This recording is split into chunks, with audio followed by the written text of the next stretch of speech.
Ah, gracias. Bueno, buenas noches. Entonces, les doy la bienvenida pues en nombre de Satría y yo como coordinadoras de este espacio de lecturas desde Freud hacia Lacan.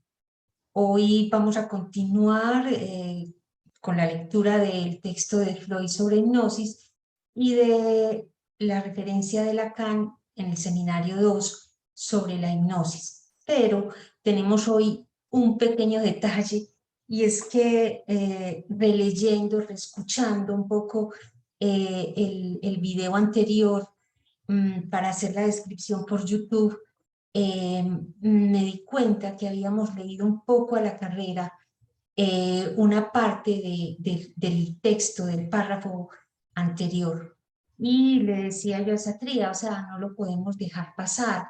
Es decir, justamente este espacio de lecturas lo que quiere es darse el tiempo lógico de leer estos textos que van planteando los fundamentos del psicoanálisis. Entonces, como haciendo honor al título del espacio, eh, le dije, devolvámonos, o sea, si toca decir que leímos a la carrera y que nos devolvemos, nos devolvemos.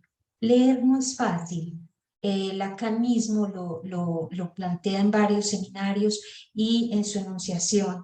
Leer siempre es muy difícil y uno la primera vez casi siempre lee mal, dice él en el seminario 6, donde estaba haciendo la lectura de un texto de una psicoanalista sobre el informe de un sueño. Entonces, en una de las sesiones de seminario, lo lee de cierta manera, plantea ciertas cosas y a la siguiente dice, leí mal. Uno siempre lee mal, hay que volver al texto. Entonces, yo creo que es más honesto decir eso que pasar derecho, porque pasar derecho es ignorar que la lectura cualquiera, de cualquier texto, y más de estos es exigente. Entonces, le cedo, esto va a implicar dos relecturas, ¿sí? Que es el programa que les proponemos. Miren, la primera va a ser la relectura y precisiones sobre la lectura anterior. Esto va a estar, Satría, le voy a dar la palabra para que lo haga. Y segundo, porque les cuento también, estos son experiencias de lectura y de lectura retroactiva, ¿sí? Resulta que en estos días estaba releyendo algo de el texto de Freud, Lo inconsciente, y claro, tenía que leer algo, el prefacio que hace Ernest Jones, y me llamó muchísimo la atención porque me encontré las frases exactas de lo que se planteó en la ocasión anterior sobre Freud, ¿cierto? Esto que está en el ambiente, que en general la gente piensa de Freud, que primero fue médico, y que todo su trabajo fue en términos médicos, luego que fue neurólogo. Y dije, pero claro, es que esto que se dice en general dentro de las escuelas de psicoanálisis, en la universidad, es decir, en las personas que se interesan en esto, de alguna manera están repitiendo esa Jones, y yo, pero esto es increíble. Entonces, se los quiero compartir y compararlo con la misma enunciación de Freud y con lo que Lacan nos plantea, la misma mirada, o sea, los mismos hechos que Jones plantea en su prólogo, los va a plantear Lacan, pero desde esta perspectiva que nosotros estamos descubriendo. El Freud que estamos descubriendo que es desde el principio un médico donde hay otra cosa, un neurólogo donde hay otra cosa, otra perspectiva. Entonces, también nos vamos a detener ahí. No importa que no avancemos en la lectura en sí del texto, lo haremos en la próxima. Y por último, pues entonces haremos las referencias que nos habíamos propuesto para hoy sobre estas dos del seminario 2, de la sugestión en su propio discurso y espejo de hipnosis o del sujeto y su yo, que empezaremos a plantear. Debo entonces de presentar y les cedo la palabra a Satría, para que empecemos a leer con juicio, a releer esto que leímos un poco a la carrera la vez pasada. Adelante, Satria. Ujú. Un momentico, porque sí sería mejor que presentara, ¿cierto? Sí, claro, Pantalla. sí, sí, sí, sí, presenta. Un Ah, momentito que no me quiero. sí. Entonces yo quiero que vayamos, o sea, la vez pasada terminamos en la página 137, por si alguien tiene el texto. Ujú. Un momentico. Ay, ¿se escucha un sonido raro? No, No, yo no. escucho un sonido raro. Bueno, entonces estamos en la 137. Un momentito.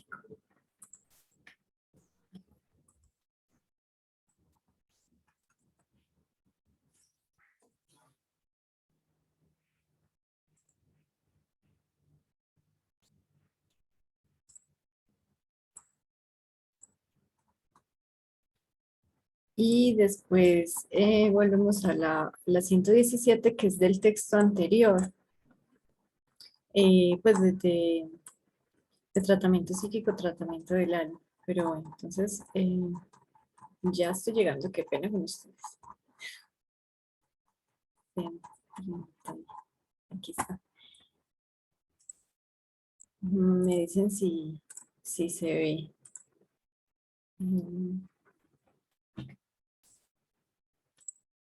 Ahí, ¿se ve? Sí. Sí, sí. Ah, bueno. Ana, creo que hay alguien en la sala. ¿Usted ve a alguien en la sala de espera? No. Bueno. Entonces, bueno, en la página 137, entonces, bueno, 138, no, 139 fue que quedamos, pero entonces yo quiero que volvamos a la 138 aquí. Voy a leer como unos pedacitos para volver al otro lado, como para ubicarnos en lo que nos vamos a devolver. Entonces, él está diciendo, ¿contra qué enfermedades se debe aplicar la hipnosis? Entonces, estamos hablando de las indicaciones. Y aquí dice, en general, se evitará tratar mediante hipnotismo síntomas que tengan un fundamento orgánico y se utilizará este método solo contra perturbaciones puramente funcionales, nerviosas, afecciones de origen psíquico y hábitos tóxicos y de otra índole. Entonces, no sé si recuerdan que la vez pasada nos preguntábamos por qué Freud hacía, pues digamos, eso no se debe emplear en enfermedades de fundamento orgánico, de origen orgánico. ¿Y por qué hacía esta otra enumeración? ¿Por qué no simplemente hablaba de lo psíquico y ya? Y entonces, ¿por qué enumeraba perturbaciones puramente funcionales, nerviosas, afecciones de origen psíquico, hábitos tóxicos y de otra índole?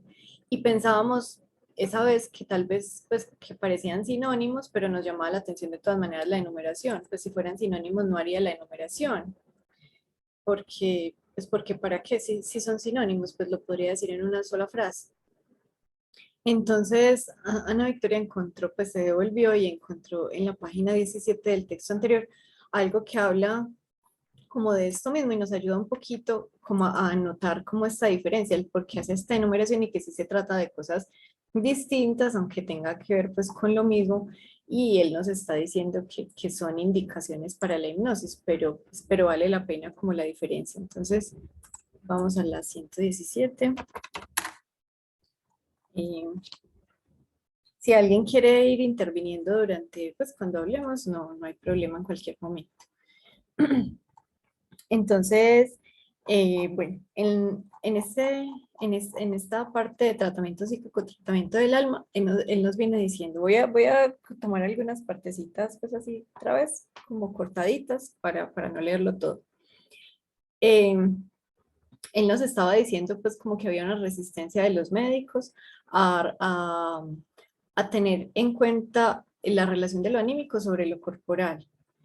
Y entonces nos dice esto acá, en los últimos 15 años se fue modificando poco a poco esa orientación unilateral de la medicina hacia lo corporal y que el cambio se originó directamente en la práctica médica en los pacientes difíciles, pues como en mi resumen, en los pacientes difíciles que no, pues que no respondían a los tratamientos a pesar de que la medicina, pues como actual, la medicina científica había avanzado y bueno, que no respondían. Entonces eso hacía, pues como planteaba una dificultad que hacía como replantearse a los médicos esta cuestión.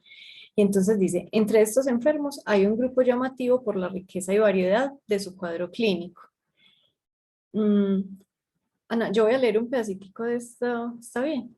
Bueno, no pueden realizar, pues como para ubicarnos, porque a mí me parece como interesante también aquí. Bueno, vamos a ver, aquí también nos abre esto después. Entonces, entre estos enfermos hay un grupo llamativo por la riqueza y variedad de su cuadro clínico. Perdón, Satria, y además hay unos que no estuvieron en esta sesión, Ah, entonces. bueno, claro, sí, es verdad. Y que a mí, no sé, bueno, ya yo lo voy a decir así, como que yo siento que esto también nos abre, nos da como algunos elementos para ir pensando en la nosología, que es también algo pues que nos interesa de pronto como ir rescatando como de estas lecturas iniciales que hacemos de lo de Freud. Entonces, dice, entre estos enfermos hay un grupo llamativo por la riqueza y variedad de su cuadro clínico. No pueden realizar una labor intelectual a causa de dolores de cabeza o fallas de la atención. Les duelen los ojos cuando leen, las piernas se les cansan cuando caminan, sienten dolores sordos o se adormecen, padecen de trastornos digestivos en la forma de sensaciones penosas, vómitos o espasmos gástricos, no pueden defecar sin purgantes, se han vuelto insomnes, etc. Y bueno, nos dice que pueden sufrir esto simultáneamente o sucesivamente, todos o algunos de estos síntomas. Y bueno, dice otras cositas, pero entonces ya llego acá.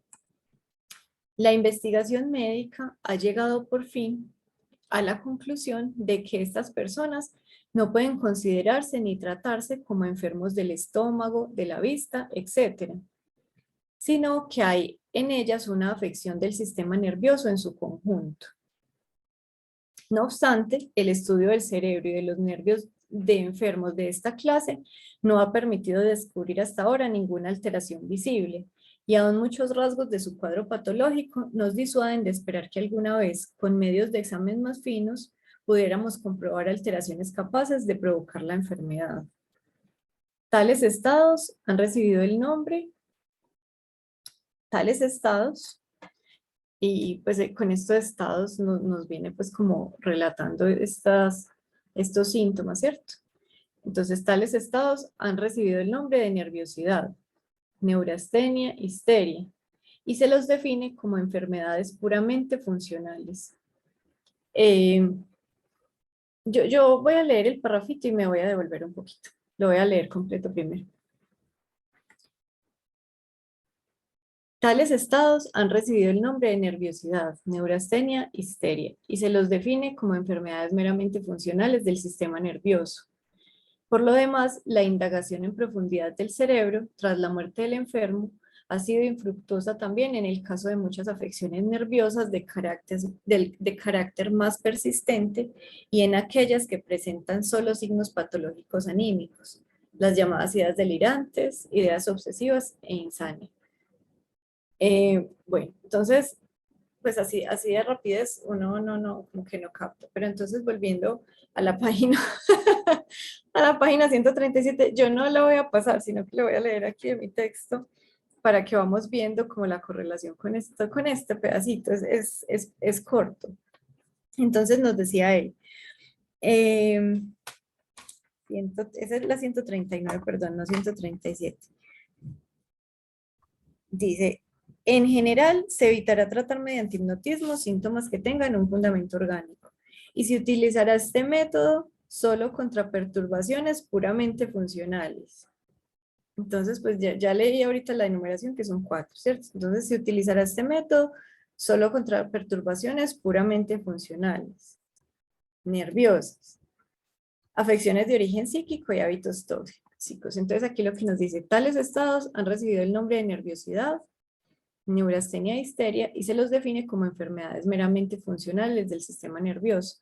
Entonces parece que aquí está hablando de de la otra enumeración, lo que nos decía perturbaciones puramente funcionales. así se las define. Digamos, en este caso puso estos, yo diría que estos dos ejemplos, no sé si la neurastenia y la histeria como enfermedades meramente funcionales, definidas así. Y también pues les pone el nombre de nerviosidad. Bueno, estos son unos de los estados en los que la hipnosis tendría una indicación. Enseguida nos dice, entonces, perturbaciones puramente funcionales. Después nos dice perturbaciones nerviosas. Y entonces aquí viene esto otro, que, pues, que pensamos que tiene como correlación.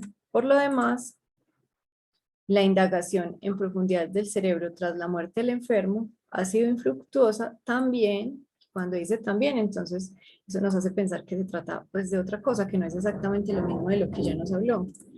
También en el caso de muchas afecciones nerviosas de carácter más persistente. Entonces aquí nos está hablando de otro grupo pues como de problemas. Afecciones nerviosas de carácter más persistente. Yo me preguntaba esto, pues, ¿por qué lo dice así? Y bueno, él nos venía diciendo en lo que yo medio cogí, pues, porque les leí por partecitas, que en lo que ya nos llamó neurastenia, histeria, que es lo que nos venía describiendo ahorita, que se enferman del estómago, que no pueden ver bien, que la fatiga, que a veces es todos los síntomas juntos, a veces uno primero, luego otro. También nos decía ahí, que yo no lo leí, me lo salté, que estas personas a veces se pueden aliviar de manera espontánea o por ejemplo van de vacaciones y se les quita todo, ya pueden comer de todo y enseguida vuelven de vacaciones y ya no pueden comer sino leche cuajada, dice él. Entonces que serían como estados menos permanentes, como más móviles, más cambiantes.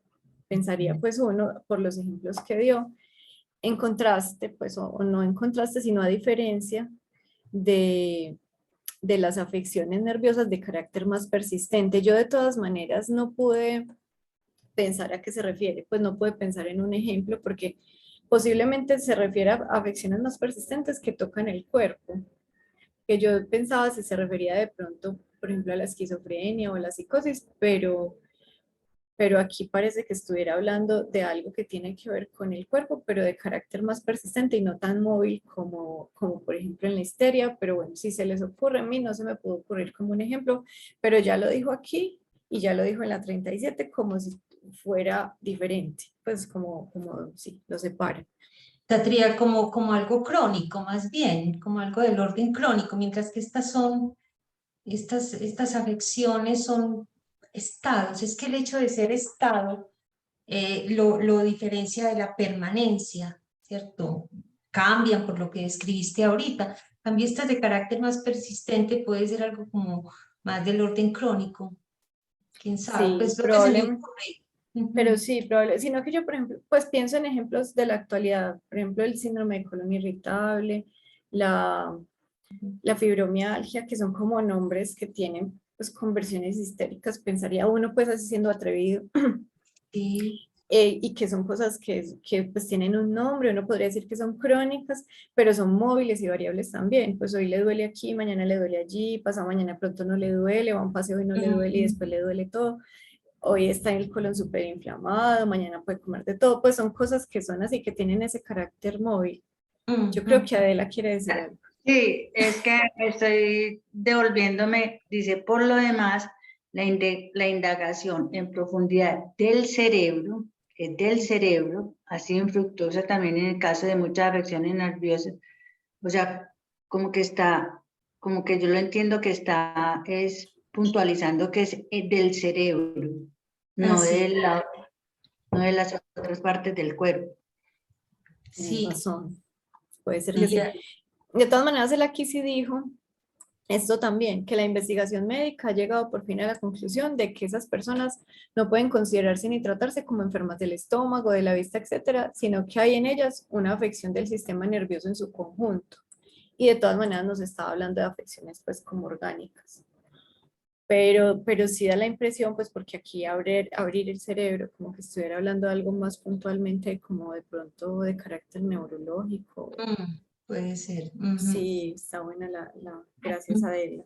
Y creo que hace 15 días alguien hizo referencia a un ejemplo de esos también. Sí, también, Yo sí. Ok. sí. Y bueno, y entonces pues otro indicativo de que nos va a hablar de otra cosa, en aquellas que presentan solo signos patológicos anímicos, las llamadas ideas delirantes, ideas obsesivas, insania. Volviendo pues a la página 37, a la enumeración de las 4 cosas, usted nos decía. Satría, pues Sí. voy a desvelar una bobadita, pues porque no, Sí, claro. pero que de pronto, no sé si en esas del cerebro, no, porque estaría, pues la pregunta es, estaría tras la muerte del enfermo, ha sido infructuosa, o sea, no, como has dicho, no. Estaba imaginándome, era como si, por ejemplo, enfermedades como la depresión y estas que, como más fuertes, más permanentes. Ok. Podría ser. A mí lo que me hace dudar de pronto un poquito es que, por ejemplo, cuando nos venía hablando aquí histeria, neurastenia, aparte de lo que dije arriba, también dice así, se los define como enfermedades meramente funcionales del sistema nervioso. O sea, él sigue como mencionando esto cuando está hablando de enfermedades que dan muchos síntomas corporales, pues en el estómago, en el ojo. Pero bueno, de pronto, bueno, podría ser, por ejemplo, una depresión o una melancolía, no, digamos depresión, bueno, no sé. Sí. Catalepsia o esas Algo esas más. más crónicas, más que duran en el tiempo. Sí. Creo que Marlene levantó la manito. Sí, porque es que en todo caso yo diría que ahí trabaja como funcionales y nerviosas como sinónimos. Lo entiendo así y en el sentido de que ellas, independientemente pues de su gravedad, persistencia o no, en ellas no se ha encontrado una causa orgánica, una causa física, así el síntoma involucra el cuerpo, así sea un problema de visión o sea un problema de movilidad es el cuerpo, pero no se han encontrado causas orgánicas, físicas, en el cerebro no se ha encontrado qué las determina. Entonces yo creo que por eso es que las pone en el sentido de funcionales, nerviosas y de causas que no tienen origen psíquico. Por eso en la enumeración de la página 137 yo creo que también se puede entender como, no como en una enumeración diferente, sino como en una simultaneidad, a excepción de las adicciones tóxicas, que ya sí cambian de forma, no sé, así lo comprendo o lo interpreto, ¿no?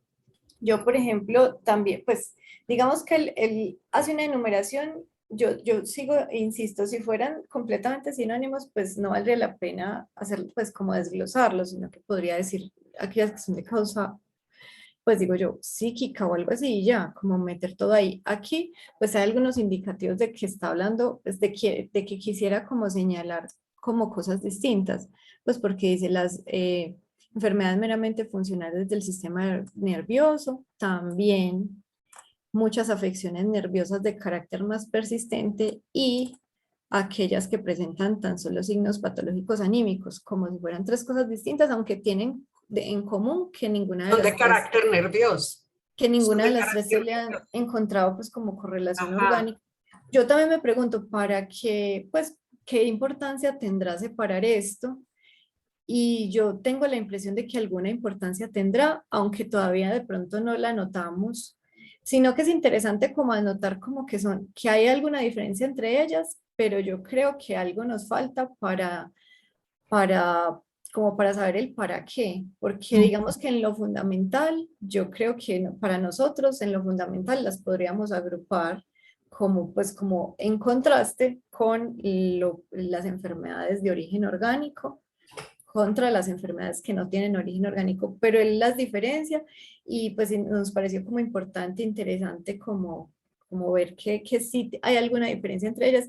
Y yo tengo la impresión, pues es como ya mi hipótesis, que pronto la importancia tenga que ver después como en un intento de nosología o de clasificación que él ya va a hacer de las enfermedades, como que digamos es distinto la neurastenia o la histeria, aunque yo creo que él después la separa también, no sé bien, de, por ejemplo, las ideas delirantes, pues, o lo delirante estaría como en otro lado, o lo obsesivo, pues no sé, si tenga alguna importancia de pronto por ahí, porque él esté pensando ya en clasificar algo y en que sea importante distinguirlas, pero pues eso es como una hipótesis que yo intento pensar en para qué de esto, pero no sé qué más. Pues, Por ejemplo, si dice funcionales, habrá patologías funcionales que tengan causa orgánica, ¿cierto?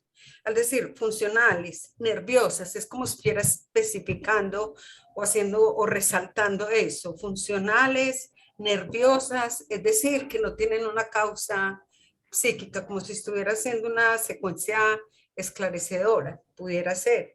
Tu posición y la mía podremos esclarecerla, es decir, con esta lectura retrospectiva o más adelante haciendo como estos encadenamientos entre una y otra.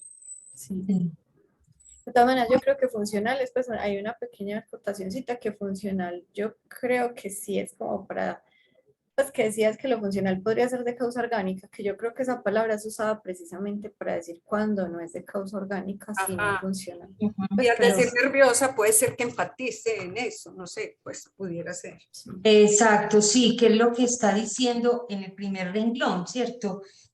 Cuando dice no son enfermos del estómago, de la vista, sino Ujú. que hay en ellas una afección del sistema nervioso en su Nervioso en su conjunto, conjunto. sabiendo que no se está refiriendo a los nervios ni al cerebro, A ¿cierto? daño axonal, eso. Exactamente. Entonces, en ese sentido, está oponiendo esas dos. Pero dentro de esas nerviosas, ¿cierto? Digamos que sería, lo estoy poniendo en el chat, tratando como Ujú. de sintetizar esta clasificación que él hace ahí, porque sí, son fundamentos de la nosología que nos interesa seguir. Entonces están dentro de este contexto, las orgánicas y las nerviosas. Ahora, dentro de las nerviosas, ¿qué reconoce él? Que dentro de las nerviosas hay dos, las que tienen signos patológicos anímicos y las que tienen signos corporales, ¿les parece? ¿Cierto? Es como las dos grandes divisiones, aquellas en que se presentan solo signos patológicos anímicos, ideas delirantes, obsesivas, insania, ¿cierto? Que será Ah, ya. psicosis. Dentro de las nerviosas entonces tenemos las que presentan signos corporales, digamos así, corporales y las que tienen signos solamente anímicos, signos anímicos. Y quizás Aunque son más hay persistentes que otras. entre signos corporales y signos anímicos, y hay unas que pueden presentar las dos cosas, los corporales y los anímicos.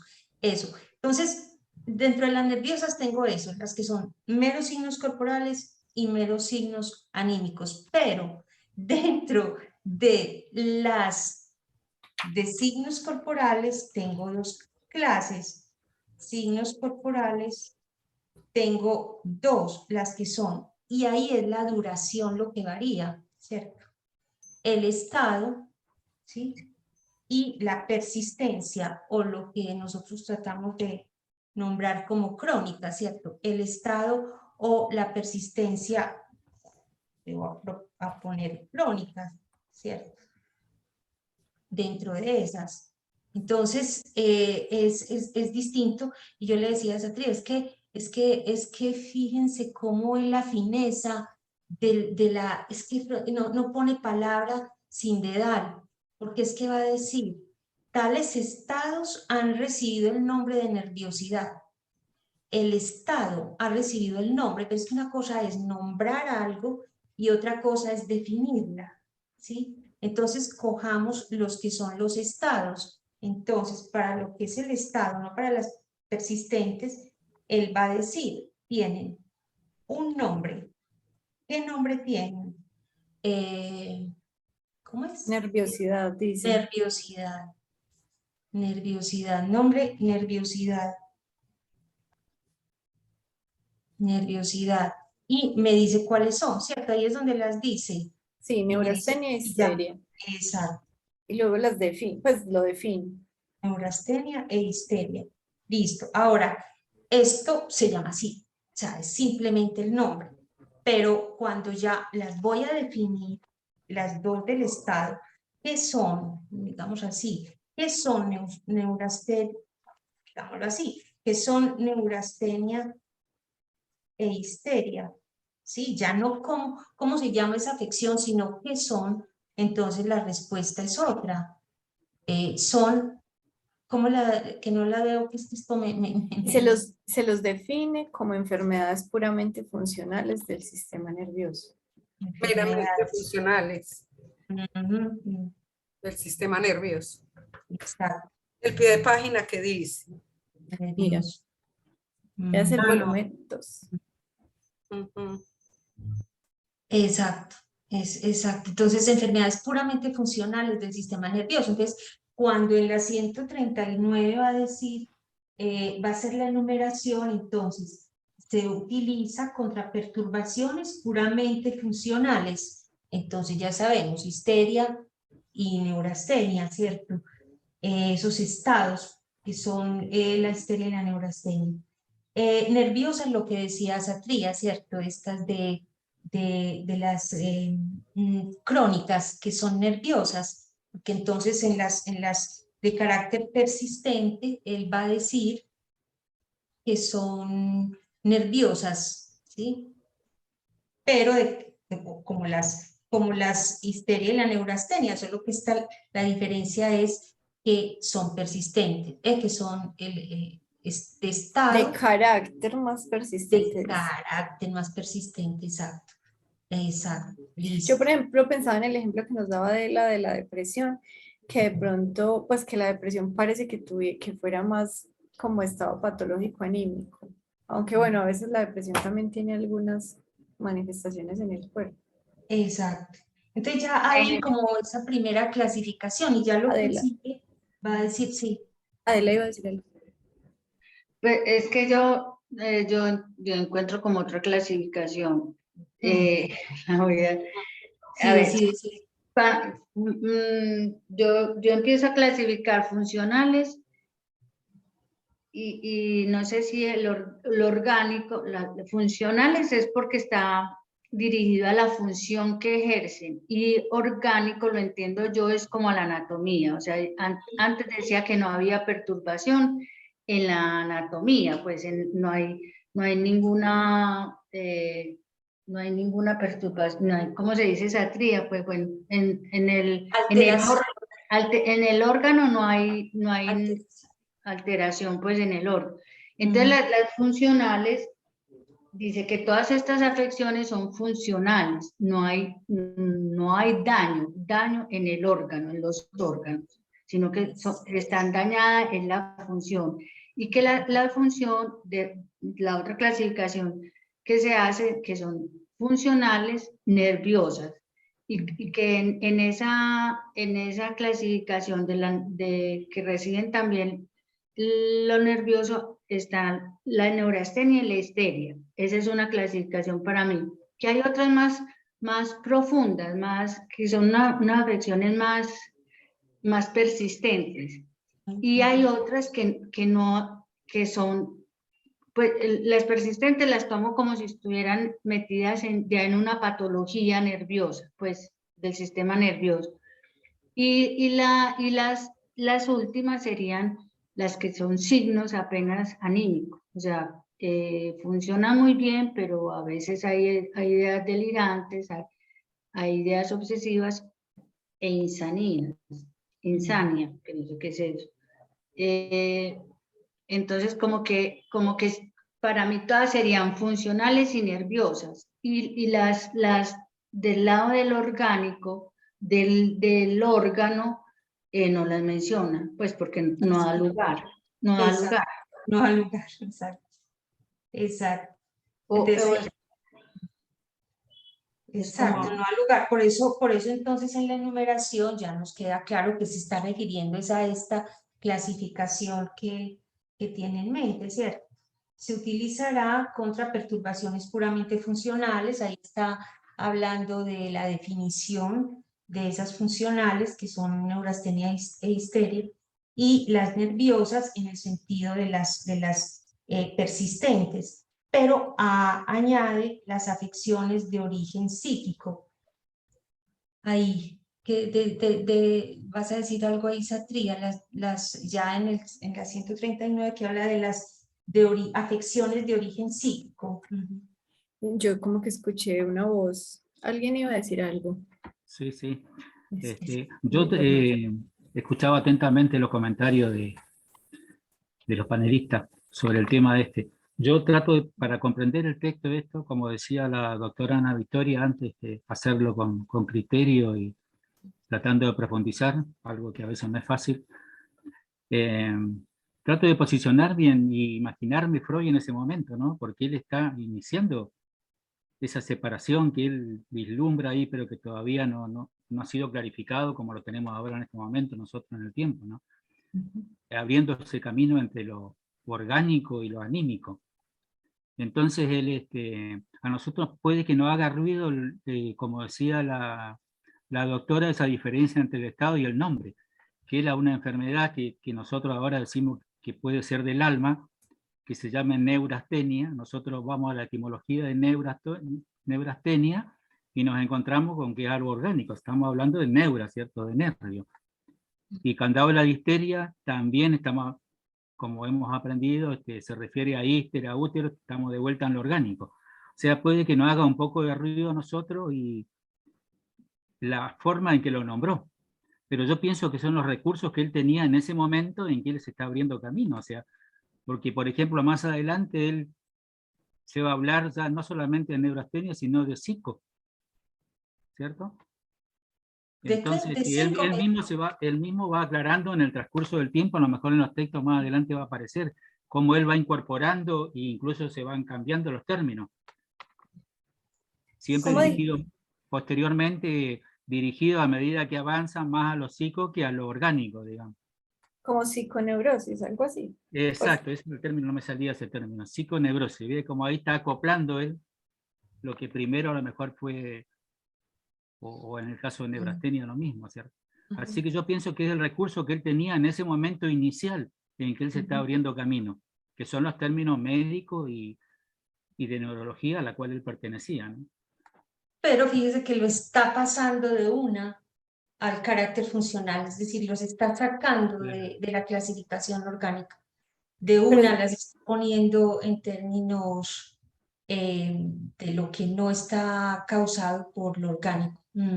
Y sí, pero sí está usando pues como palabras de la neurología, usadas de una manera muy particular, porque claro, pues sí me hace pensar Luis Exacto. Bernardo, por ejemplo, esto que dice aquí, que sino que hay en ellas una afección del sistema nervioso en su conjunto, pues como pensando en que que le duele el estómago, le duele el ojo, allí, como que eso fuera una afección del sistema nervioso, como si usando pues como los términos de la neurología, pero en un sentido de entrada ya como muy particular, ¿no? Muy singular. Y ya es el carácter funcional, es decir, que es ya lo que siente, lo que percibe, lo que funciona o no funciona, ¿cierto? Decíamos con la vista. Entonces, esa parte. ¿Ibas a decir algo, Satria, del origen psíquico? A ver, 130. Que es la tercera, 139, que es la tercera. Por eso no son sinónimos, eso es lo que queríamos aclarar hoy, que no son sinónimos, que ya sabemos, las puramente funcionales, ya. No, cuando decía pues afecciones de origen psíquico, pensé que se correlacionaba con lo que aquí nombraba como aquellas que presentan signos patológicos anímicos. Pues ya, pensé bueno, que de listo, pronto se no. correlacionaba con esto. Ya, no, pasarle al siguiente párrafo de la página siguiente, que ahí nos va a hablar de las de origen psíquico, cuáles son, Acá. ¿cierto? Entonces, sí, los médicos en la página 118. Los médicos se vieron así frente a la tarea de investigar la naturaleza y el origen de las manifestaciones patológicas en el caso de estas personas nerviosas o neuróticas. Miren cómo lo que ustedes acaban de decir, ¿cierto? Cómo busca nombrar eso que se sale de la causa orgánica, ¿cierto?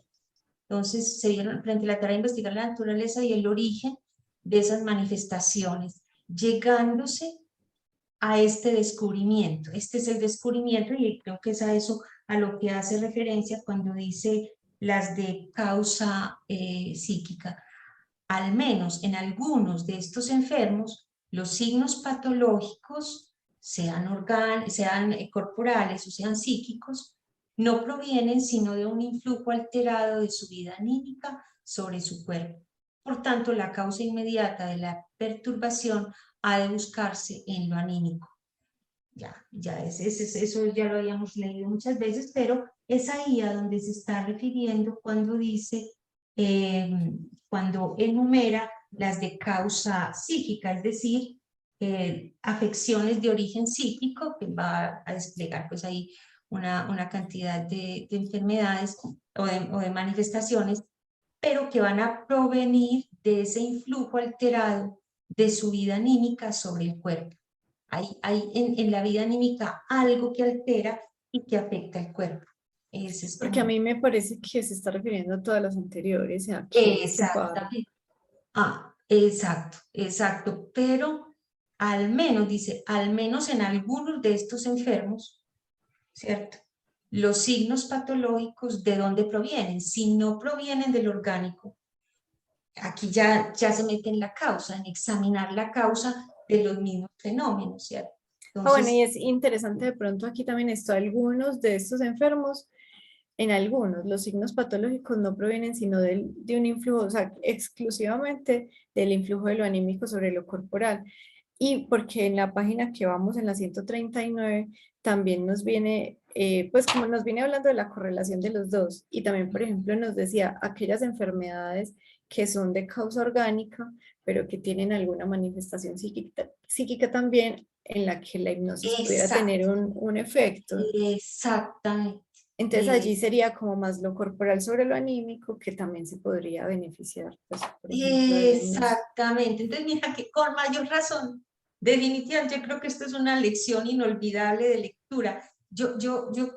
No es fácil uno seguir la lectura, no es fácil releer, tener la paciencia que ustedes tienen de volver a releer con nosotras, pero miren qué belleza, cómo se aclara. Entonces, sí, no era gratuita la enumeración.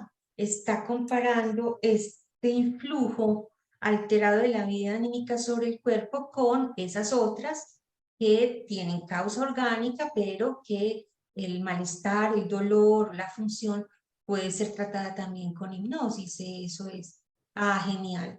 Bueno, valió la pena. Yo espero que no se nos olvide, que no se nos olvide, sí, de origen sí.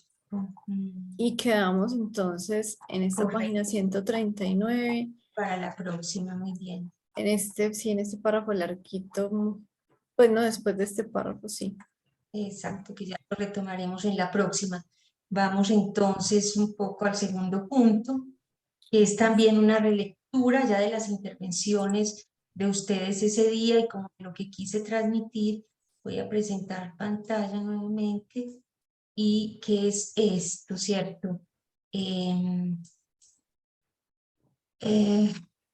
¿Están viendo? ¿Llegó la presentación? Ya está, pero está, todavía no en modo presentación.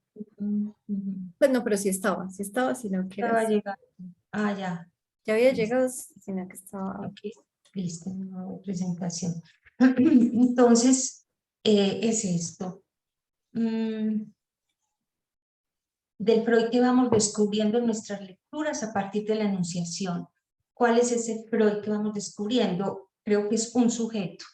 Entonces lo titulé así, de Ernest John a Lacan, ni periodo médico ni neurológico. Es un médico y un neurólogo atravesado desde el principio por otra cosa. Vamos a ver si logro justificar esta apreciación. Entonces empiezo con la cita de Jones, ¿cierto? La lectura que él hace de los enunciados de Freud a partir de su propia perspectiva científica. Esto es lo que dice Jones y lo que yo creo que de alguna manera se repite como discurso sobre Freud, ¿cierto? Dice Jones en el volumen 14, en la introducción a lo inconsciente. Para Freud, que en los comienzos de su carrera científica había estado totalmente dedicado a la fisiología, esta segunda posibilidad resultó al principio irresistiblemente atractiva. Sin duda, esto se vio reforzado por las opiniones de Uglin Jackson, cuya obra Freud admiraba, como lo demostró en su monografía sobre las afasias de 1891. Por lo tanto, el método de descripción de los fenómenos psicopatológicos que Freud adoptó al principio fue el neurológico, y todos sus escritos del período de Breuer se basan expresamente en ese método, en el método neurológico. Yo me permito como interrogar estas proposiciones de Jones, ¿sí? Había estado totalmente dedicado a la fisiología en los comienzos de su carrera, pero sería ignorar toda la otra formación humanística de Freud, ¿cierto? Y hemos mencionado, por ejemplo, su lectura en el bachillerato de la obra de Cervantes, haber aprendido español para leer el Quijote, además pues de toda su formación literaria. En segundo, me permito también interrogar esto cuando dice esta segunda posibilidad, que admira mucho la obra de Uglin Jackson, ¿sí? Que Freud la admiraba y que, como se muestra en su monografía sobre las afasias de 1891. Y resulta que por muchas, a mí ese texto de las afasias me encanta, y cuando terminemos una parte de acá, pues los vamos a invitar a leer ese de las afasias a partir de la pregunta, ¿qué le enseñan las afasias al psicoanálisis, cierto? Y desde ese mismo momento, cuando uno lee, aunque sea al final, la conclusión de Freud, ese último párrafo de la conclusión de Freud sobre las afasias, uno se encuentra que Freud está en una línea absolutamente diferente a la de Jackson, está en una línea absolutamente diferente a la neurológica, o sea, ha saltado ya a la dimensión anímica, a la dimensión de las palabras. Entonces también me permito como interrogar esto que plantea ahí Jones. Y bueno, sobre el método de descripción lo vemos, claro, es lo que decían ustedes ahorita, pues eran los elementos, miren que de ahí toma las palabras para nombrar esto, que no se puede atrapar con la biología, ni con la descripción anatómica. Entonces yo ya a partir de ahí, yo me hago una pregunta, ¿cierto? Eso es cierto, pero ¿cómo leer lógicamente en el trabajo de Freud esa psicología para neurólogos, que por ejemplo va a ser el resultado de ese intento por escribir una psicología para neurólogos, ¿cierto? Sacar a la neurología de la dimensión orgánica para darle el estatuto psicológico, pero ya desde nuestra perspectiva lógica, que siempre es instante de ver, tiempo para comprender, momento de concluir, nos quedaría con esa pregunta. Tratar de ver este trabajo de Freud más que en términos de progreso o de ruptura epistemológica, como una lectura lógica. Entonces, en ese sentido, pues, quisiera como que fuéramos a la enunciación de Freud, a lo que Freud dice, ¿cierto? Para contrastarlo con esta perspectiva de Jung, que sí me parece más cientifista, ¿cierto? Y Freud nos va a decir lo que sabemos en el tratamiento psíquico, ¿cierto? Por ejemplo, cómo concibe la relación entre el cuerpo entre lo corporal y lo anímico en 1890, ¿sí? Va a decir, la relación entre lo corporal y lo anímico en el animal, tanto como en el hombre, es de acción recíproca, pero en el pasado, el otro costado de esta relación, la acción de lo anímico sobre el cuerpo, halló poco favor a los ojos de los médicos. Parecían temer que si concedían cierta autonomía a la vida anímica, dejarían de pisar el seguro terreno de la ciencia. Me parece que no tiene nada que ver con la perspectiva de Jones, ¿cierto? Que me parece que es válida lo que piensa Jones. Yo no estoy diciendo, era un hombre de su tiempo y fue así como logró leer a Freud, pero pero lo que nosotros estamos encontrando es este otro Freud, este Freud que desde un principio nos está hablando de esto, ¿cierto? De ese espacio que él está abriendo entre lo corporal y lo anímico en términos de las palabras. Más adelante nos va a decir que nosotros también lo hemos planteado la pregunta de Freud sobre la hipnosis. Es un preguntar, cuando dice, pero todavía no se ha esclarecido satisfactoriamente cómo es que el mero apalabrar provoca el mismo estado que los otros procedimientos para hipnotizar, el del reloj, la mano, bueno, todo lo que se da para hipnotizar a alguien. Y esa es la pregunta de Freud en 1890, ¿cierto? Por el efecto de palabra, muy lejos de la neurología, muy lejos de la medicina, pues del órgano. Y finalmente, pues la perspectiva con la que termina ese texto de 1890, que dice que hay perspectivas que la hipnosis es un moderno tratamiento anímico que representa un renacimiento de viejos métodos terapéuticos y que pondrá en manos de los médicos armas todavía más poderosas para la lucha contra la enfermedad. Utiliza pues esta metáfora y dice los medios, este es el final, los medios y los caminos para conseguirlo estarán signados por una intelección más honda de los procesos de la vida anímica misma, intelección cuyos primeros pasos se basan justamente en las experiencias hipnóticas. Entonces estamos en otro registro, él está abriendo camino en otro registro. Y en 1915, ahí mismo en lo inconsciente, miren esta referencia tan bella que va a ser también a esa posición de los médicos y en general a lo que es el descubrimiento de lo anímico. Va a decir en la página 165 de lo inconsciente sobre lo que es necesario del supuesto del inconsciente. Dice, la obstinada negativa a admitir el carácter psíquico de los actos anímicos latentes se explica por el hecho de que la mayoría de los fenómenos en cuestión no pasaron a ser objeto de estudio fuera del psicoanálisis. Quien no conoce los hechos patológicos juzga las acciones fallidas de las personas normales como meras contingencias y se conforma con la vieja sabiduría para la cual los sueños son. Y no tiene más que soslayar algunos enigmas de la psicología de la conciencia para ahorrarse el supuesto de una actividad anímica inconsciente. Y continúa. Por lo demás, los experimentos hipnóticos, esto es 1915, imagínense. Por lo demás, ya él estaba en esa vía, a Jones eso se le pierde. Por lo demás, los experimentos hipnóticos, en particular la sugestión poshipnótica, pusieron de manifiesto de manera palpable, incluso antes de la época del psicoanálisis, la existencia y el modo de acción de lo inconsciente anímico. O sea, ya es él mirando retroactivamente el trabajo hecho hasta ese momento y la función de la hipnosis, que es lo que estamos tratando de ver.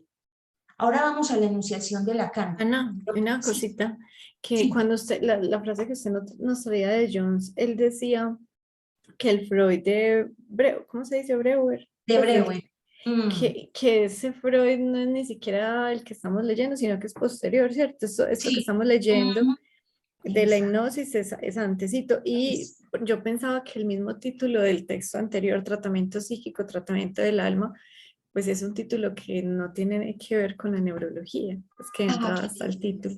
Exacto, sí. Sí, muy charro. Es un texto, por eso es un texto, o sea, el estudio, la lectura, el trabajo sobre el psicoanálisis, mejor dicho, el psicoanálisis no es la excepción, también cae bajo la represión. También hay textos que se van olvidando, que van pasando y que se olvidan por eso, por lo que van tocando. Entonces me parece que lo que acabas de decir es muy valioso, sí. Y veamos entonces cómo lo lee Lacan. Y yo les había dicho a ustedes, o sea, a mí me encantaba Freud, pero cuando conocí a Lacan, esto fue lo que me enamoró de Lacan. La manera como leía Freud a partir de su enunciación, de la propia enunciación de Freud, y cómo lo plantea Lacan. Entonces, En el seminario 1, en la página 11-12, al principio, va a decir, el pensamiento de Freud es el más perpetuamente abierto a la revisión. O sea, imagínense, esa frase, esta palabra, perpetuamente, falta en la edición española. Lo tomo desde la edición francesa. Y yo no entiendo por qué el traductor al español cortó esa palabra, que me parece que es fundamental. Dice, el pensamiento de Freud es el más perpetuamente abierto a la revisión. Eso suena muy feo, pero es verdad, nos da a entender de que es volver otra vez siempre a estos textos. Y dice, es un error reducirlo a palabras usadas. Cada noción posee su vida propia. Es lo que uno llama precisamente la dialéctica. Algunas de esas nociones fueron, en un momento dado, indispensables a Freud, porque ellas aportaban la respuesta a una pregunta que había sido formulada con anticipación en otros términos. Uno no comprende entonces el valor de esas preguntas hasta no resituarlas en su contexto, que es un poco lo que intentamos hacer nosotros, pero no cortando eso que ya había en Freud, ese espíritu que había en Freud y que Lacan va a continuar diciendo así. Pero no basta hacer historia del pensamiento y decir que Freud surgió en un siglo de cientifismo. En efecto, con la interpretación de los sueños, y pongo que en francés es la ciencia de los sueños, o sea, para Lacan, no es interpretación, pero para Lacan es ciencia de los sueños, que está en consonancia pues con lo que está diciendo. Te repito, pero no basta hacer historia del pensamiento, y decir que Freud surgió en un siglo de cientifismo. En efecto, con la interpretación de los sueños es reintroducido algo de esencia diferente, de densidad psicológica concreta, a saber, el sentido. Desde el punto de vista cientifista, Freud pareció coincidir entonces con el más arcaico pensar, leer algo en los sueños. Retornó luego a la explicación causal, pero cuando se interpreta un sueño, miren chicos, esto es precioso, estamos siempre de lleno en el sentido. Es la subjetividad del sujeto, sus deseos, su relación con su medio, con los otros, con la vida misma. Lo aquí cuestionado, leí mal. Es la subjetividad del sujeto, sus deseos, su relación con su medio, con los otros, con la vida misma, lo aquí cuestionado. Yo sé que en este momento en la escuela de psicoanálisis en general, el sentido está en descrédito completo. Hablar de sentido es estar ya en el primer Lacan, es algo que ya pasó de moda, que eso ya no se utiliza, etc. Sin embargo, yo digo, para poder entender cómo es que Lacan llega al fuera del sentido, al no sentido, al final de su enseñanza, yo debo entender y tener claro cuál es la función del sentido en la clínica psicoanalítica. Los que ejerzan, los que tienen clínica, saben que una de las cosas, de las quejas, sobre todo con la pandemia se disparó mucho, fue eso, ¿cierto? Las ideas suicidas, las angustias, y siempre lo que yo escucho pues en mi consultorio en muchas ocasiones es, pero ¿qué sentido tiene la vida? O sea, esto no tiene sentido. Entonces es en función de la clínica donde debe trabajarse la dimensión del sentido. Pero yo puedo interrogar y ver cómo trabaja Lacan al final el no sentido o el fuera de sentido a partir de entender qué fue el sentido en este momento. O sea, es grandioso lo que hace Freud ahí. Allí donde para en general la ciencia, un lapsus, un acto fallido, un sueño no tenían ningún sentido, Freud llega y dice, sí, tienen un sentido inconsciente.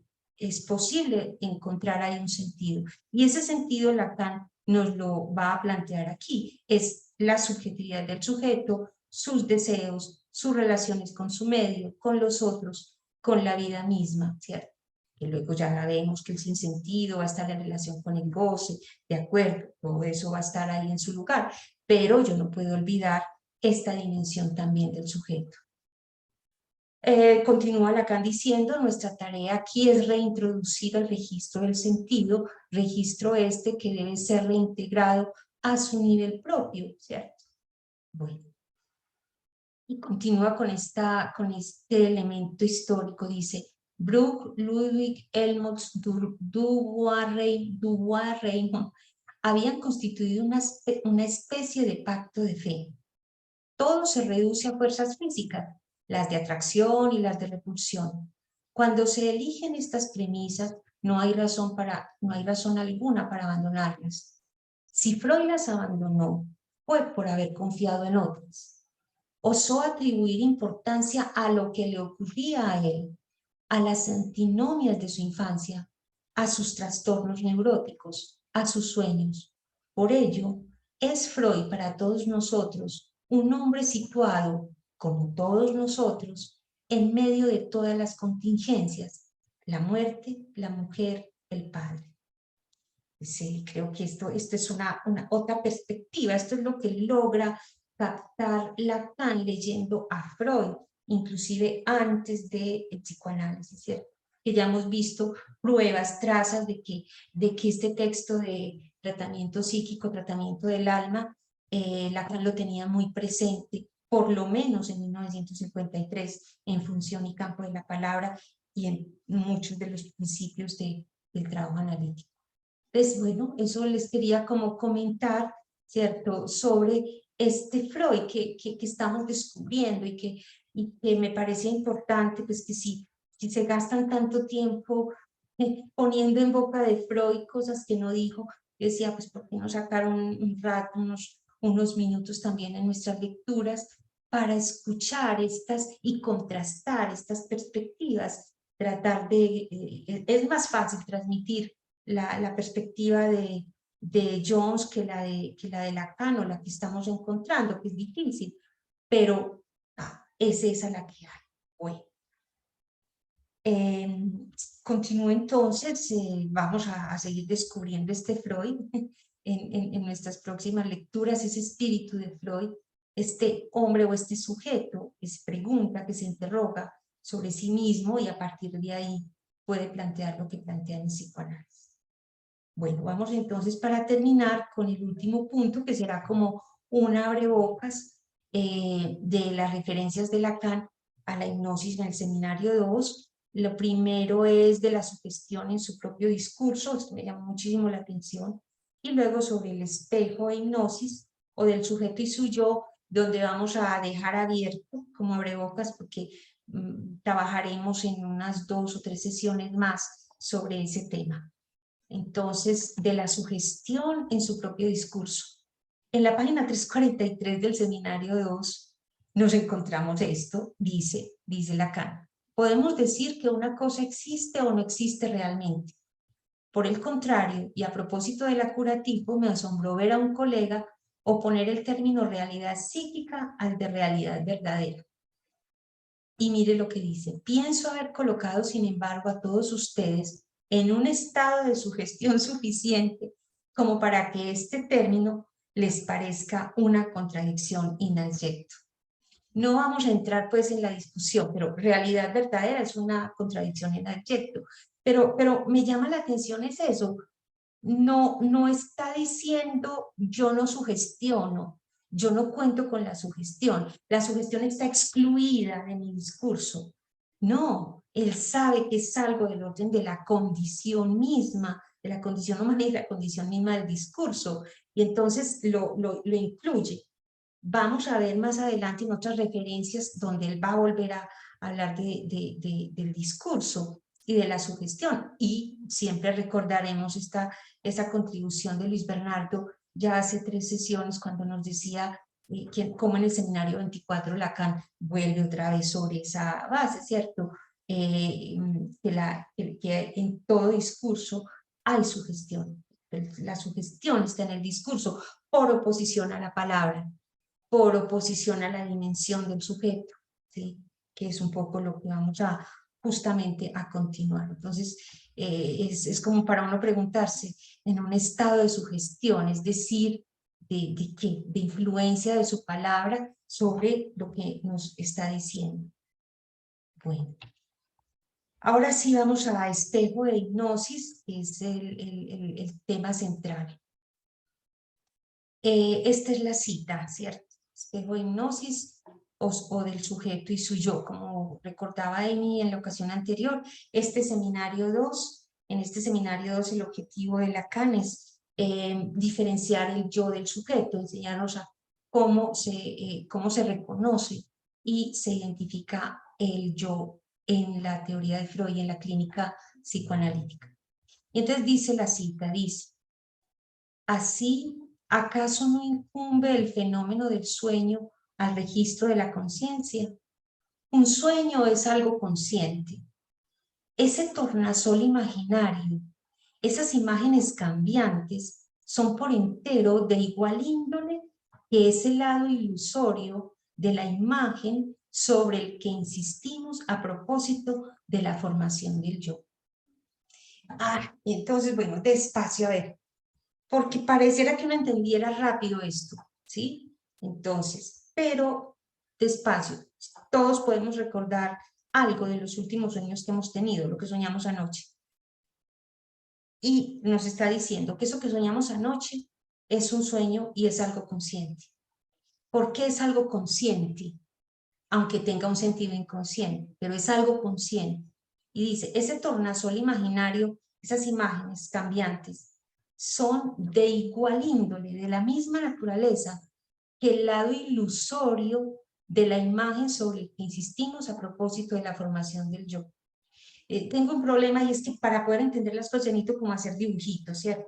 Entonces me conseguí estas imágenes que les comparto sobre algunos autores que han ilustrado los sueños, ¿cierto? Conocen el de Goya, imágenes, ¿sí?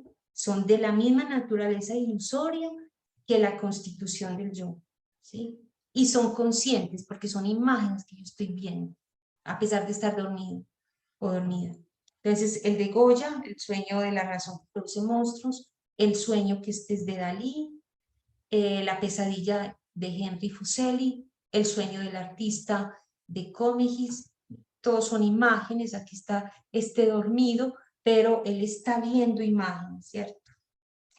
Y está este sueño de Einstein, me encontré ahí de Chepa, como me llamó la atención, es de un señor que dice que el autor hace un collage ficcional de historias soñadas por Albert Einstein en 1905, cuando trabajaba en una oficina de patentes en Suiza. Imagina qué soñaba el científico mientras creaba su teoría de la relatividad, su nueva concepción del tiempo. Le atribuye las imágenes a Einstein, ¿cierto? Pero son imágenes. Ahora, ¿son de la misma naturaleza que la constitución del yo? Pues vamos a buscar imágenes de la constitución del yo, la formación del yo. Todos conocen el estadio del espejo y cómo se da esa formación, ¿cierto? Entonces, aquí tenemos el sujeto, el yo real, digamos así, el cuerpo del niño real, y esta imagen en el espejo es su yo, ¿sí? Su idea. Esta es la dimensión ilusoria, esta es la dimensión ficcional, pues, es la imagen que devuelve el espejo. Ahora, sobre me gusta mucho esta imagen, a pesar de que está borrada, porque nos va a mostrar algo que en general se escapa cuando se habla del estadio del espejo. Se centra la atención en la constitución del yo y es en el momento en que el niño se mira al espejo. Pero esto depende de la dimensión del sujeto. Entonces, por eso siempre tenemos esa relación entre el sujeto y el yo. Aquí el sujeto es la madre que habla y le dice, ese eres tú, ¿sí?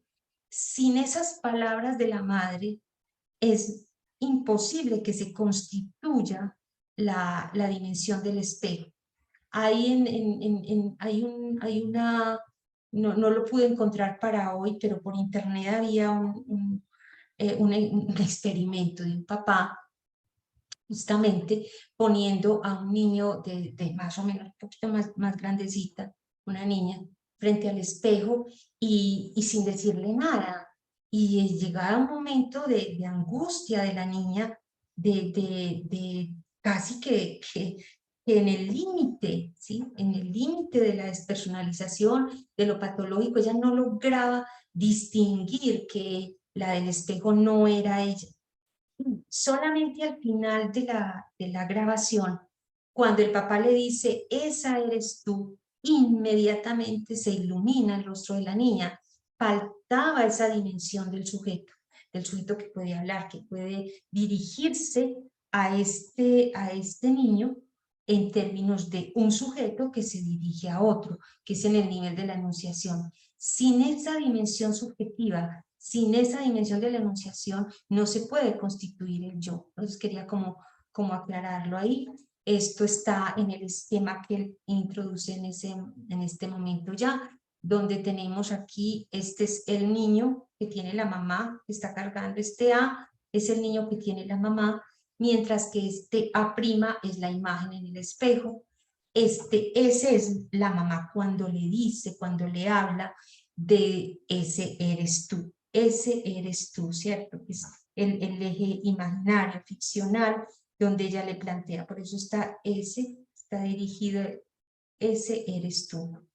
Bueno, y claro, eso es en relación con un otro, que es el tesoro pues, de los significantes. Aquí tenemos la línea A', este es A, y este que encuentra aquí es el A', lo mismo en esta imagen también, y luego continúa Lacan y dice, el sueño se asemeja mucho a una lectura en el espejo, procedimiento de adivinación de los más antiguos y que también puede emplearse en la técnica hipnótica, aquí es donde llegó lo de la hipnosis, ¿sí? El sueño se asemeja mucho a una lectura en el espejo, procedimiento de adivinación de los más antiguos y que también puede emplearse en la técnica hipnótica. Una lectura en el espejo. ¿Cierto? Esta es una caricatura que me encontré, pero sí, es también la dimensión, ¿cierto? La lectura que el niño puede hacer en el espejo gracias a lo que este sujeto pueda decir. Aquí pues el prójimo, a quién amar. ¿Sí? Ok, se pueden decir muchísimas cosas. ¿Quién es este? ¿Quién es? Es el prójimo a quien amar. Y esa traza, esa dimensión de la conjugación del verbo ser. ¿Quién es ese que está ahí? ¿Sí? Ese sos vos, ese soy yo. ¿Quién es? ¿Sí? Ese es la dimensión entonces del yo, muy diferente a la dimensión del sujeto, que es aquella donde que se juega en la enunciación. Continúa, fascinándose en un espejo, y de preferencia un espejo tal como fue siempre, desde el comienzo de la humanidad hasta una época relativamente reciente, más oscuro que claro, espejo de metal pulido, el sujeto puede lograr revelarse a sí mismo muchos elementos de sus fijaciones imaginarias. Entonces, ¿dónde está la conciencia? Te pregunta. ¿En qué sentido buscarla, situarla? Aquí estamos pues en busca del sujeto en tanto que se cuenta a sí mismo. El problema es saber dónde está. Necesitamos como empezar a establecer esas relaciones entre el yo y el sujeto, ¿cierto? La conciencia. Bueno, esto es Narciso, pues que desde siempre los mitos de Narciso. Entonces, los fenómenos de la conciencia van a afectar tanto al nivel del sujeto como al nivel del yo. En el nivel del sujeto, que es el nivel de la enunciación, ya lo decimos, está la dimensión del decir, del creer, ¿sí? En cambio, en el nivel del yo, que es el nivel del enunciado, está esta dimensión del ser o no ser, X o Y, ser maestro, ser el hijo de tal, ser empleado, ser toda la dimensión de las identificaciones que conocemos. Sigamos en el nivel del sujeto, entonces nos va a decir, el nivel del sujeto es el nivel, la conciencia del sujeto está dada o se despierta cuando el sujeto se puede contar a sí mismo. Y está el nivel de la palabra, que es distinta a la del discurso, ¿cierto? Y veíamos en la ocasión pasada cómo él compara a Edipo con el señor Valdemar en términos de que Edipo encarna la palabra y el señor Valdemar y su hipnotizador están unidos por ese nivel de la enunciación en esos diálogos que nos extrajo Amy, ¿cierto? Puro nivel de la enunciación, puro nivel de la palabra. Entonces yo me preguntaba, pero ¿y entonces dónde está el nivel del yo en esa hipnosis del señor Valdemar, ¿cierto? Porque es que él se ve a sí mismo. Hay espejo o sueño en el señor Valdemar. Está. Entonces es nuevamente eso. No es que el sujeto vaya por un lado y el yo por el otro, sino que hay un anudamiento entre ellos. Es posible que pueda haber un anudamiento o no entre ellos, pero sí debo pensarlos en una relación un poco moheriana, por decirlo de alguna manera. Entonces, ¿dónde está el espejo? Ya sabemos dónde está la palabra del señor Valdemar, ¿cierto? En ese diálogo con el hipnotizador. Ahí es la dimensión del sujeto. Pero ¿dónde está el yo? ¿Hay espejo o sueño? Entonces, esto lo extraje del cuento. Dice, era evidente, en el cuento de Poe, en el PDF, en la página 6, dice, ya al final, cuando ella se iba a morir, ¿cierto? Le recuerdo que es un señor, lo hipnotizan, ¿sí? A punto de morir, para ver en qué sentido la vida puede ser prolongada a partir de la hipnosis. Pero ya al final del cuento dice esto el narrador. Era evidente que hasta entonces la muerte, o lo que suele designarse con el nombre de muerte, había sido detenida por el proceso mesmérico. Mesmérico, es decir, por el proceso de hipnotismo por la hipnosis que le habían suministrado, que le habían aplicado. Entonces, era evidente que hasta entonces la muerte había sido detenida por el proceso hipnótico. Nos pareció claro a todos que el despertar al señor Valdemar sería sencillamente asegurar su instantáneo o por lo menos su rápido fin. O sea, despertarlo era que se iba a morir. Si lo habían conservado en vida, era gracias a la hipnosis. O sea, mientras que estaba hipnotizado, podíamos pensar que estaba dormido. Los diálogos de Amy lo mostraban. ¿Duerme usted? Y él contestaba, sí, duermo, déjeme dormir. Pero entonces cuando dormía, lo que estaba era soñando, digámoslo así, si no pudiera decirlo, estaba en estado de hipnosis, pero la dimensión subjetiva estaba en el diálogo con el señor Valdemar. Y, qué paradoja, si se despierta de la hipnosis, se muere. Entonces, de ahí es donde encontramos como retomo de la presentación de Amy, dice Lacan sobre el señor Valdemar. Es siempre en el empalme de la palabra, a nivel de su aparición, de su emergencia, de su surgescencia, donde se produce la manifestación del deseo. El deseo surge en el momento de encarnarse en una palabra, surge con el simbolismo. Y nos va a decir, Edipo es la palabra encarnada, con su vida y muerte realiza la palabra de los oráculos, realiza su destino, presentifica la conjunción de la muerte y la vida. Y el señor Valdemar es una experiencia sobre la sustentación del sujeto en la palabra, ¿cierto? La vida. Pero nos va a llevar al final ya, que fue la última frase con la que terminó Amy su presentación, con esta frase, ¿cierto? Y que nos va a llevar aquí, por esto es el abrebocas para dentro de 15 días, nos va a llevar de la tragedia a la comedia. Esto me encanta porque uno se queda con la dimensión de la tragedia y bueno, y yo no quiero saber más de Edipo en Colonna ni del señor Valdemar y ese cuento tan duro. Pero Lacan va a terminar con una oscilación hacia lo cómico, hacia el chiste, hacia la comedia. Entonces va a decirnos lo siguiente: la vida solo sueña en morir, morir, dormir, soñar, quizá, como dijo cierto señor de la poesía, ¿cierto? Y dice, sabemos que es Hamlet, ¿cierto?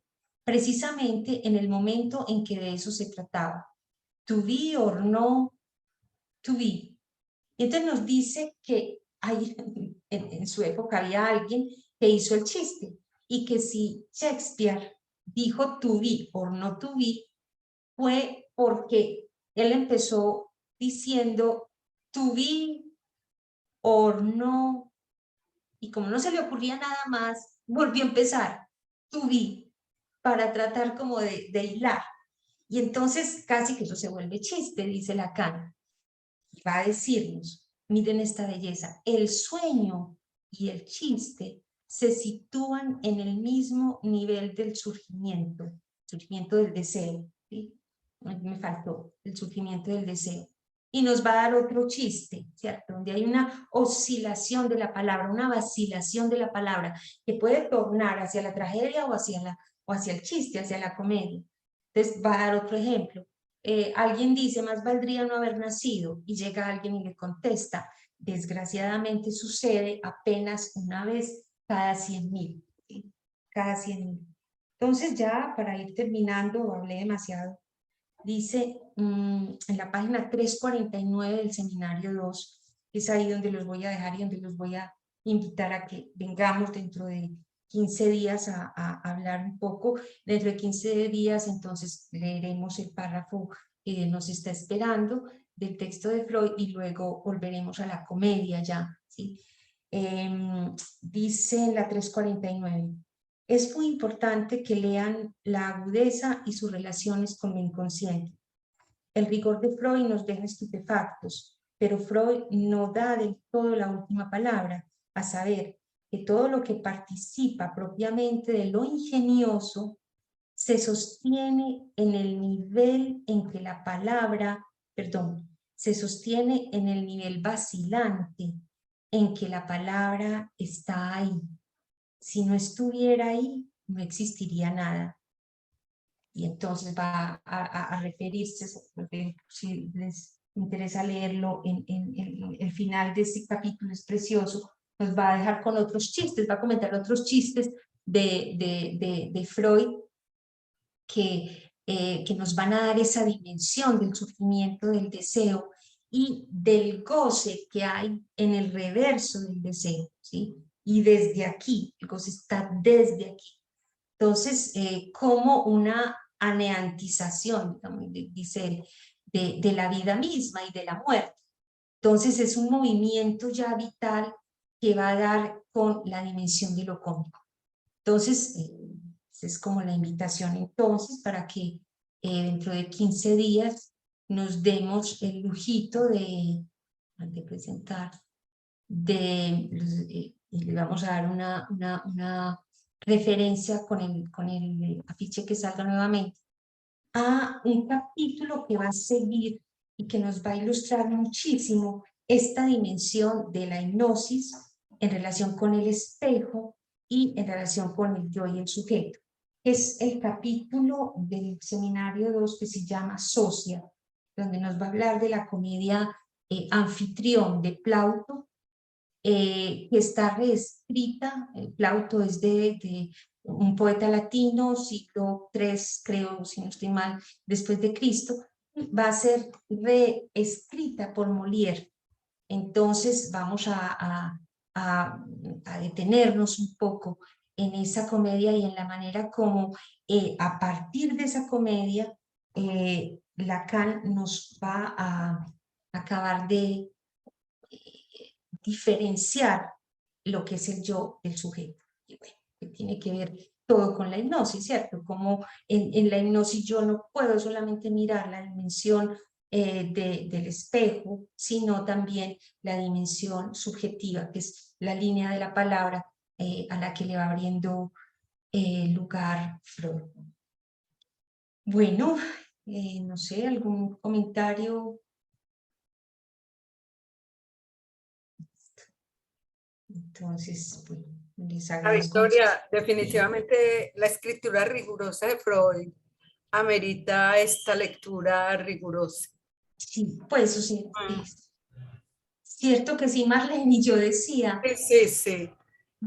pues cómo no, si este señor se gastó tiempo y en una época donde no había ni internet ni nada para escribir estas cosas, ¿cómo no nos vamos a dar nosotros el tiempo y el lujo de escucharla, de leerla, de disfrutarla, y más en esta relación que nos trae Lacan también, ¿cierto? Esta perspectiva que nos trae Lacan. Muy bien. Bueno, Sí, y Mariana. también agregando, Ujú. Sí, Omar. Que también con toda la ponencia de hoy, también agregando que cuando haces mención de interpretación de los sueños fue el texto donde Freud volvió más veces.